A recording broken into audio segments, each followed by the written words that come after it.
Fl-ewwel attività politika ta' din is-sena, il-kap tal-Oppożizzjoni u tal-Partit Nazzjonalista Bernard Grech qal li kull ġimgħa il-poplu jisma' bi skandlu ġdid fejn eluf ta' euro mit-taxxi tal-poplu jintefqu f'konsulenzi għal persuni li qal mhumiex kwalifikati għalihom.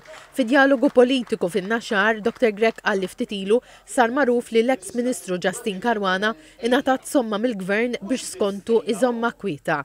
Dr. Grech qal li l-inkjesta 17 Black għandha tiġi ppubblikata u qal li jekk verament irid jitwemmen, il-Prim Ministru għandu jordna li tiġi ppubblikata u mhux biss li jixtieq li toħroġ il-verità. Iddeskriva dan il-każ bħala skandlu li qal jinvolvi lill-ogħla esponenti tal-Gvern. Qal li ftit wara li laħaq kap tal-Partit Nazzjonalista kien ta' istruzzjoni biex il-kuntratt tal-Electrogas jiġi investigat fil-Kumitat Parlamentari għal Kontijiet Pubbliċi.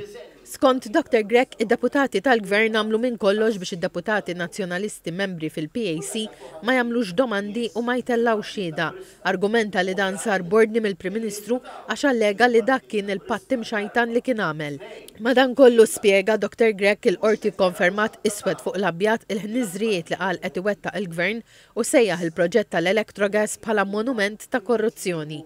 Fakkar kif il-Partit Nazzjonalista kien jesiġi li l-Gvern jippubblika l-kuntratti fil-Parlament u minflok kien jippreżenthom b'ħafna partijiet mottija. Dr. Grech qal li dan kien isir biex il-Gvern jostor il-verità.